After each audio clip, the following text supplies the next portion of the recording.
Let me hear your welcome to D1 moment. Welcome to D1 moment was when we played Richmond. That was our first game. We played Richmond. And I went into the game. I think one of the first plays, I ended up going to the paint. And as soon as I went in there, straight beat off the guy. I was like, yeah, I'm going to have to start spamming them floaters at that point. Yeah, 100%. Them footers will get to you. Yeah, no cap. No.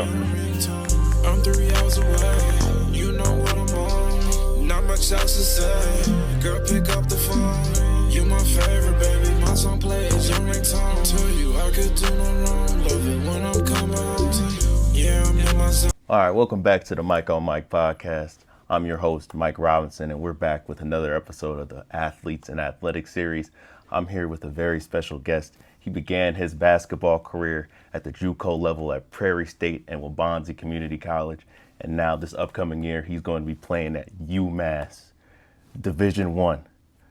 I got Donavan Brown here with me today. Yes, sir. Yes, sir. Appreciate you, man. We appreciate him for coming on the pod today. Yes, sir. Busy schedule, busy summer. This is your first summer away. So how's it been? Your first summer away from home and everything like that for basketball? It's been different for real. Like, I ain't gonna lie. It's not something that I've been used to because this is my senior year. And all 3 years I've been at home. So it's just getting used to it for real because usually I'm working out with my trainer here back at the crib. But now that I'm gone, I have to sit there and figure out other things to do. Like, we have 100%. practices. I'm working out with my coaches, getting strength training in with my other coach. So it's real good. I like 100%. it. I feel like I got way better this summer than any other summer just because of that. So I definitely. No, for sure. So how was it working out with coaches and everything? Because like with the lower levels, coaches aren't really allowed to work with their players throughout the summer and stuff like that. So what was that transition like for you? Honestly, it was really good because all of my coaches have a lot of experience and we're at a lot of high major schools, whether it's playing or coaching wise. For sure. So just me being able to get in the gym with them teach me stuff. I know that my 100%. game is really developing and I'm really just confident in my game this upcoming season. No, for sure. So let's throw it back to when you first picked up a basketball in the early stages. How did you pick basketball out of all sports?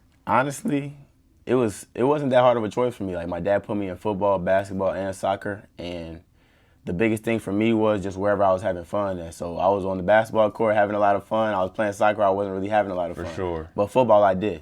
So I played football until about like 6th grade, and then I gave it up because I felt like I was better at basketball. 100%. And then at that point, I just took it all the way. So you did like, was it like you wasn't liking football, or like you just felt like you could take basketball further? I felt like I could take basketball further. I like football, but it was just like basketball for me. I just feel like I can take it further. So I want to focus on one or the other, you know? Okay, for sure. So when throughout your childhood and like your youth did you know you wanted to take basketball more serious, like get a trainer and things of that sort?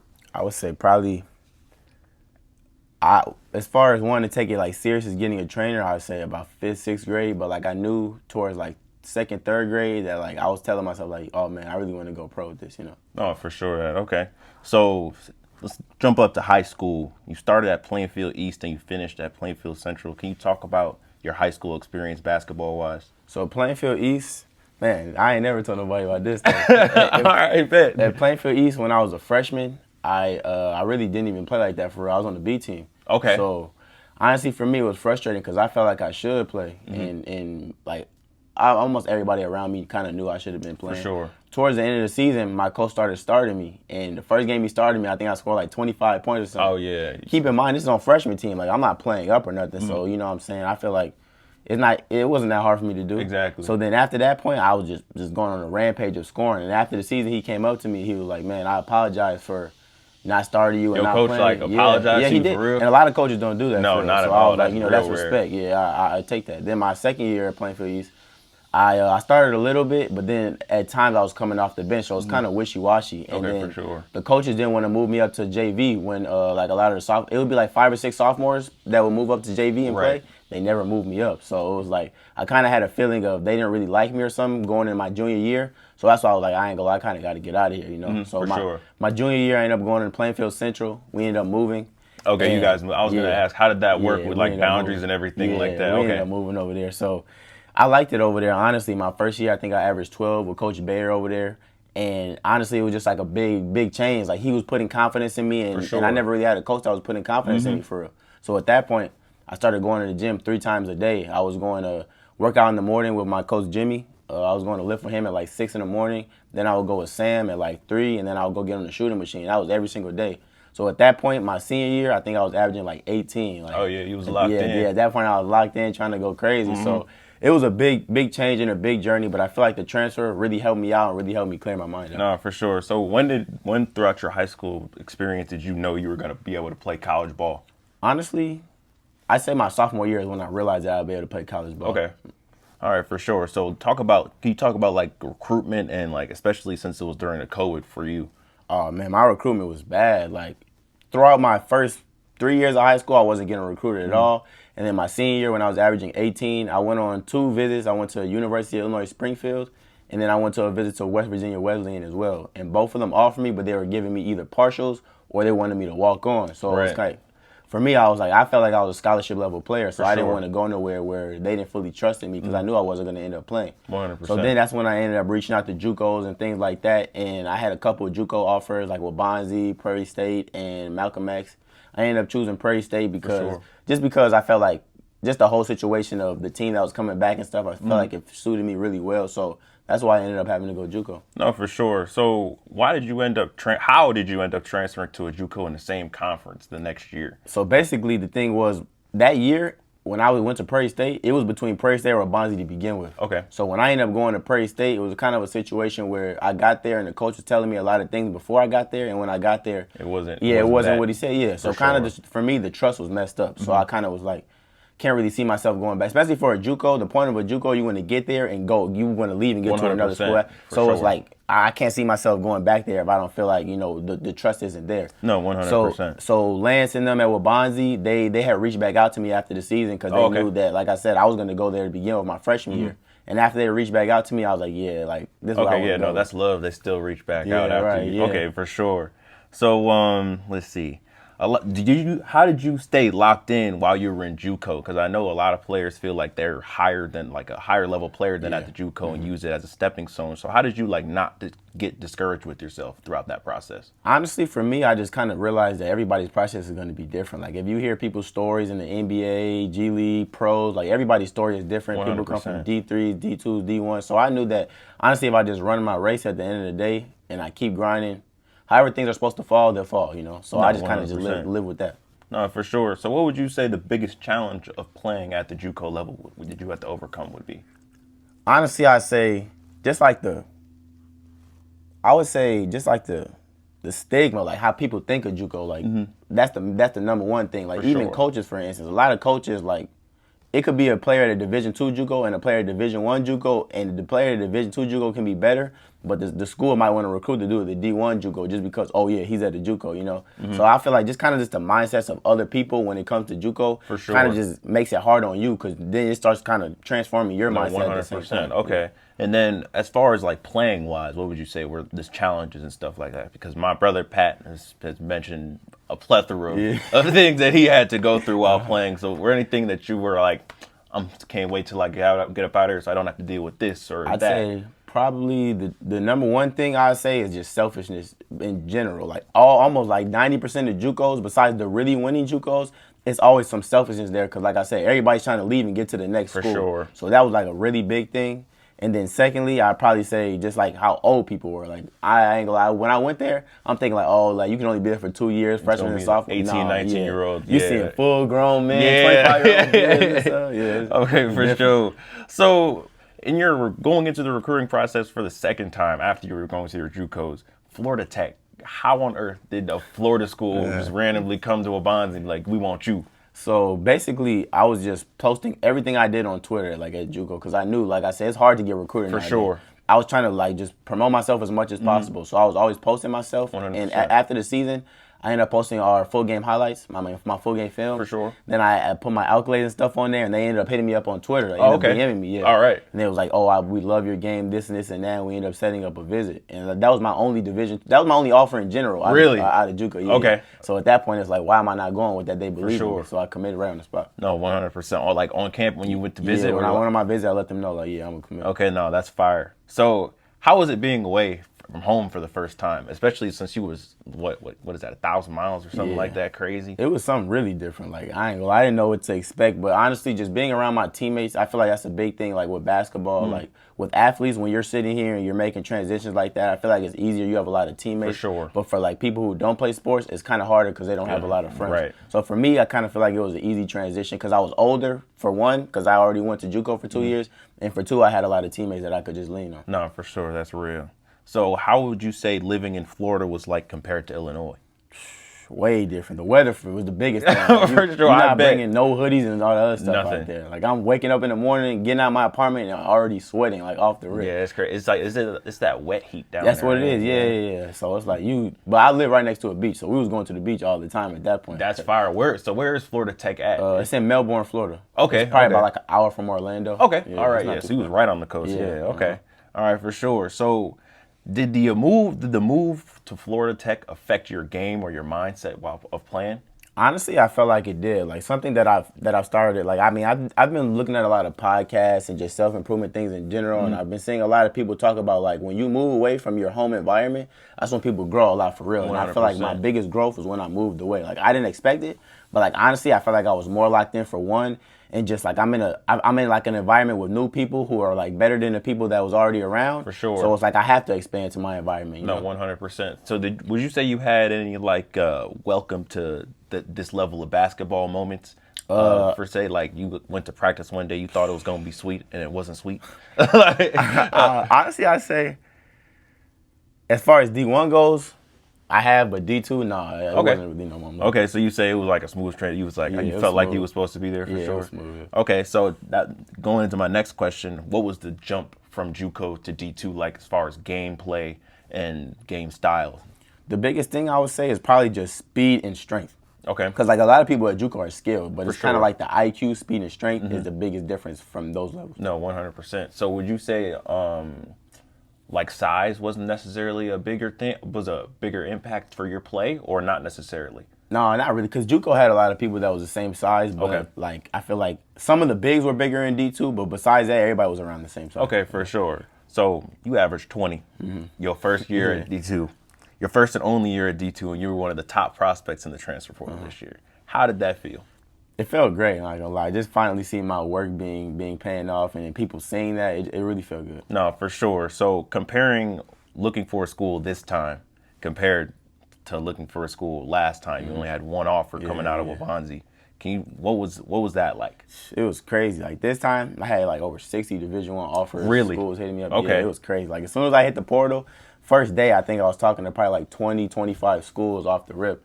And honestly, like as soon as I got my agent, like we just started like sending them to him at that point. Like they were talking to me, sure. but also talking to him because it's like it's so many that I can't talk to everybody at the same Right. time. No, 100%. So it was really a blessing. Like it was really something that just changed my mindset and perspective on everything. Like I see how fast things can change like this. Yeah, if you for put the sure. work in. So now it comes to a point where it's like I don't ever sit here and get impatient with when the results aren't showing off because I know eventually they're going to show up. No, 100%. So would you say how was the process of getting an agent? Like how did you go about that? How did you pick that? And how did you know when you needed to get an agent? So basically, there was a lot of agents hitting me up. Like I didn't reach out to any agents at all. They all Really? reached out to me. Yeah. Okay. But it's kind of like you got to find the good because there's going to be some agents out there that's really just trying to take your money for real. 100%. the- Yeah. the So how did agent you I'm sift with- through them? Kind of just like you got to do your research, like your background check. Like you got to see for one, like the players that they have signed with them. If they have good players signed with them, then you can think like, okay, maybe I can trust them for real. But if they don't really have no players signed with them, and you're the first player, kind of like you don't know if you want to do that for No, real. 100%. So my agency, they have a lot of NBA players, pro players, and stuff like Okay. that. And my agent specifically, he's worked with a lot of pros, NBA players, and other high-level college players. So, and they're from Chicago, so it was easy, like a really easy move for me because I kind of was just easy to trust that everything's close to home. No, 100%. So what would you say your typical off season would look like your training regimen, like how you go about your things, like when you're not playing basketball, like for the team? Wait, what do you mean by that? Like when you're not with the team, like how are you Oh, by training? myself. Yeah, Oh, yeah, okay, yeah, yeah. 3 workouts a day. So I'll go wake up in the morning, and the first thing I go do now, I switched it up now because before I would lift after my workouts, but now at school we lift before. So Okay. I'm trying to just kind of keep it the same. I'll lift sure. before, Then I go train with my trainer, and then after that, I go probably slide to my JUCO or another gym and just get straight shots up. Okay, for sure. So how would you say the switching, the lifting, and the training has affected your body? Honestly, for me, I feel like getting used to it is hard though, because it's like you're going straight from lifting and now you're trying to shoot the ball, like you're shooting short, like it's really hard to get adjusted to. For sure. But after you get adjusted to it, kind of feel refreshed and ready to go after you get a lift in, and now you're ready to get 100%. Okay. Got you. Okay. So, beginning of your journey, you were JUCO. Now you're D1. How does it feel to finally be a Division I player, the place you've always thought you were going to be at? Feels great, honestly. Just like I said, like just finally seeing my work pay off. 100%. And just like, because it was days I was super impatient. Like I'm not gonna lie. Like it was days like I was sitting in my room and I would sit there and cry. Like, bro, why am I not getting what I deserve? But like after a while, I was like, you know what, God gonna do whatever He needs to do 100%. for me, and I'm just gonna have to stay patient. So Always. honestly, as soon as I knew I was going D1, like bro, like I almost put tears in my eyes just sitting there, like it really paid off. 100%. I was just going to ask. So talk about the moment that you decided you were gonna go to UMass, because you said you had almost 60 Division I offers. So how did you end up sifting through them and be like, okay, I'm going to go to UMass? So I had a couple of visits lined up. Like I was going to go to High Point. I was going to go to Utah Tech. I was going to go to a couple of other schools to visit. But when I went to UMass, just everything I talked with all the coaches and stuff like that before I got there, just a lot of trust was already there. So honestly, me going on my visit just put the icing on the cake. And it's like, if you see something that's good for you, there's no point of waiting out and trying to find something 100%. that's necessarily old. Like you're looking for something better. If it's good and I feel like it fits me, I'm ready to go with this. So that's what it was for me, and I committed. Okay, so you committed on your first visit to UMass? Yeah, when I went up. Okay. So same thing. Yeah. Okay, So okay, no, for sure. yeah, That's fire. Yeah. Okay. So how was the visit? They like rolled out the red carpet for you. They gave you all the media day pictures and all that stuff. Yeah, I got the pictures. We went out to dinner multiple times. It took me around. Like it was real nice. Okay, for sure. Yeah, that's real good. They treated you good. Yeah. Go where you're wanted, guys. Don't. Yeah, trust me. But so, what would you say so far that you can tell? What's the biggest difference between Tech and UMass? The biggest difference is just resources. Like honestly, like we're a mid-major school, but we're resourced like a high major school. For so sure. It's like if anything you need is there for you. So it's like gym access 24/7. When I was at Tech, the gym closed at like 9 every day. Oh wow! Okay. And all students in school in general use the same gym. So there'll be times I pull up there, I'm trying to shoot, and there's like a bunch of random people in there. I can't even shoot. So it's like that was super annoying. So now just I don't have to worry about stuff you guys like got your own facilities. Yeah. Okay. All right, for sure. All right. I already asked you how the summer's been. We started with that. Here, what are the team workouts like for the summer? Because the coaches are there, so that's different. So how are those like? So right now, like when we started off, we're kind of just starting off because we have a whole new team. It's like only about 4 returners. Oh, okay, that's very different. Yeah, we've been kind of just learning all the new fundamentals as far as what my coach wants and stuff like that. But also at the same, we kind of break it up. Like we'll do like a day or two of that a week, and then also like the other days that we're going, we'll sit there and do like a lot of individual stuff. Like we'll do guards and bigs and skill stuff. So that's just what the summer is just about, just getting better. And then when we go back, that's when we're really focused on team stuff. No, 100%. So the makeup of your team, is it a lot of freshmen or is it a lot of new guys, like a lot of transfer portal guys? Yeah. So how is it built up? It's a lot of transfers because I think we only have about 3 freshmen or something like that. Yeah. So it's a lot of we have a lot of older guys. Okay, for sure. So how do you feel about like the landscape of basketball nowadays? Because it is a lot of older guys, a lot of transfers, a lot of moving around. Yeah. How do you feel about that? Honestly, for me, I feel like, I mean, like I said, with my situation, like my freshman year, I went to a school where the coach told me something and he didn't do what he said he was going to do. For sure. So I feel like in situations like that, it makes sense for people to transfer. So that's why I'm not against people transferring. 100%. But I do feel like at the same time, like transferring like every single year, this and this and this and this, just because a little slight inconvenience is not what you're supposed to be doing. 100%. So I feel like there kind of has to be some type of balance in between where you can find a balance between like, okay, yeah, you could transfer, but at the same time, you're not finna sit here and go to a new school every single year. No, 100%. Yeah. Okay. All right. So what would you say you're looking forward to the most this upcoming season? Honestly, just competing against Division I's every single game. Because last year we played 5 Division I's, but I wasn't going against them on a daily basis. So just being able to go against high-level guys on an everyday basis is something that I really feel like is going to get me to the next level. No, 100%. So speaking of the next level, is that the plan with basketball?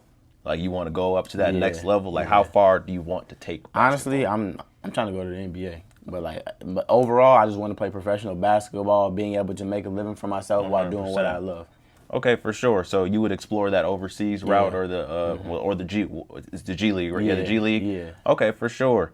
So what are some things that you want and plan to accomplish while you're at UMass? For one, like the biggest thing, I want to go to March Madness. Like I want to win our conference. Like, that's a big thing for us as a team. Like we really feel like we could win. So that's like if we win, we're all going to be getting looked at and stuff 100%. like that. You know You guys are the A10, right? Yeah, no, we were in the A10. We just moved to the MAC this year. Oh, okay. Yeah, All so right. we're moving now. Yeah, so that's the biggest thing. And then just secondly, just just showing my work that I put in like my whole entire life. Like now I'm on the 100%. stage that I wanted to be on, so I could finally show everybody like I don't just belong here, but it's like I should have been here, and now I'm going to show why y'all should have never passed up. 100%. 100%. So you've lived and you played basketball in different states. You've had different perspectives, different environments. Has that changed? How has being in different environments changed your perspective on life and basketball? Honestly, I've seen like a lot of things just like from all the places that I've been to. So just honestly, I just kind of grateful for everything. That's why I said like now I don't get impatient. I don't be like, oh, why is this happening? It's just like if it happens, it happens. It's meant to happen. So I just kind of know that everything falls in place how it's supposed to be. And I kind of get used to just now I'm not really set on something being like long term. I get used to a lot of short term things. 'Cause I know how fast things can change like this. sure. So that's the biggest thing I've changed my perspective on, just knowing how fast things could change. So just taking what you have and just knowing that it's a blessing. At the same time, knowing the bad times will eventually go away. No, 100%. So when you think beyond basketball, I know you just said you want to go to the league. Looking very possible now. You've been going crazy. You averaged 20 last year. I'm only assuming you're gonna keep going on that upward trend. Yeah. But so, what do you think your goals are beyond basketball? You think you're gonna stay close to the game, coaching, mentoring, training? Honestly, I feel like that's not something that I thought I was gonna do, but like as time has been going on, I've been getting older. I feel like I will probably end up staying close to the game. Like for one, I want to have a business, so that won't be the only thing that I'm doing. So I'll probably have a business, but at the same time, I want to stay very close to the game. For like sure. however that I don't know exactly how that will be, but however that might be, I do want to stay close to the game. Okay, no, that's real, 100%. All right, so to end off here, I'm gonna ask you a couple random rapid fire questions about basketball, about life, just whatever. So, who was your favorite basketball player growing up and now? Hidu Turkoglu was my favorite. Really? Player. Yeah, I ain't gonna lie. Like, I used to, Magic guy. Okay. Yeah, growing up, I don't know. My dad used to turn the Magic games on, and I'm just seeing him shoot the ball. I'm like, I ain't gonna lie. I want to shoot like that when I get up. Okay, that's great. Okay, all right. What about now? Who's your favorite player to watch? Darius Garland. Okay. All right. What? Because you guys are like the same height, aren't you? Yeah, he real shifty. I just kind of want to be like just that as far as the shiftiness. No, goes. 100%. So, who was the hardest player that you've had to play against? Amani Bates. Okay. When'd you play against him? When I was in, I think like 6th, 7th grade, we went to a camp together. All right, for He was sure. killer. All right, for sure. Okay, collegiately, who's the hardest player you've had to play against? I'll say Jamel Jones. Okay, From what South school? Sub. He went to South Sub. He averaged like 30-something over there. Then this year, I think he went to Cal State Bakersfield, averaged 18. Now he go to New Mexico State. Okay, all right. Favorite hoop shoe? Now it's Hardens because we're Adidas, and I've never wore Adidas before, but them Harden 9s are really nice. Yeah. Pappy hooping in them hard. He's had a few pair of them. Yeah. So you mentioned you didn't have any welcome to D2 moments. Let me hear your welcome to D1 moment.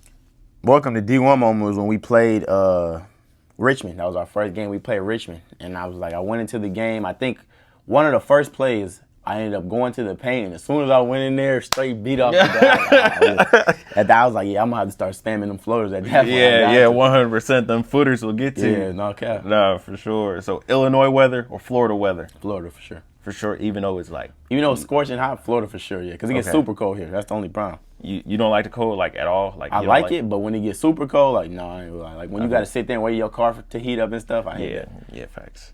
Yeah, and you got that mustache. That's what I'm saying. Yeah, yeah. All-time basketball GOAT. Michael Jordan.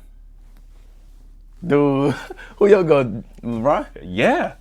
How is it Michael Jordan, like basketball player? LeBron, what can Michael Jordan do that LeBron can't? Better scorer, better passer, better rebounder. That's true. But I don't know, bro. I just feel like Michael is just such a dog, bro. No, That's what it is for me. 100%, Like, his for mentality. sure. It's really just his mentality for Okay. me, plus what he did at the same time. Yeah, Like LeBron, he kind of just like chill about it, bro. I don't know. Something about he just real chill about it. You don't feel like that? I don't feel like that at all. I can debate about this for hours, but there's no need for that. So, 3 words to describe your play style. Shifty, Playmaker, shot creator. Okay, all right. Would you rather play make or shot create?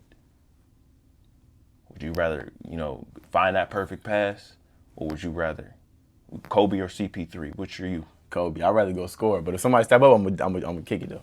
Okay, so you rather have Yeah, I'm looking to score. Yeah. Okay, for sure. And last question I got for you: what's your favorite basketball memory? Favorite basketball memory? I'd say when I was at Waubonsee and we were playing, who was that, Moraine, and we were, at that moment, we were like 28-3 or something like that, and we were down 3 points, and it was like 1.7 seconds left or something like that, and we ran a screen for me to go to the corner. I got it, shot it, just chucked it up, and we tied it up, and we ended up winning. That's fire. Yeah. So that was okay, my for sure. moment. Okay, another question. Most painful tattoo that you got? Honestly, I say this one on my knee. This got to be the one that hurt the most. My knee is next. Bro, it's gonna hurt, bro. It's gonna hurt like this, and then especially like when you get to this little part right here, like people that have jumper's knee, like this stuff right here hurts so bad. I ain't gonna lie. This whole area, like the whole bone in general, but the knee is bad. I ain't gonna lie. Yeah, I got a little bit on the bone. It hurt though. Oh yeah, it hurt. Yeah, you already know. I'm going up here I some think point it's September or October. I'm finna go up here, but yeah, you going? It's gonna be biting. I'm not looking forward to that. I gotta numb it up. No, yeah, for sure, Okay. for sure. But this is all we got on the Mike on Mike podcast today. We gotta wish our boy Donovan the best of luck this upcoming season at UMass.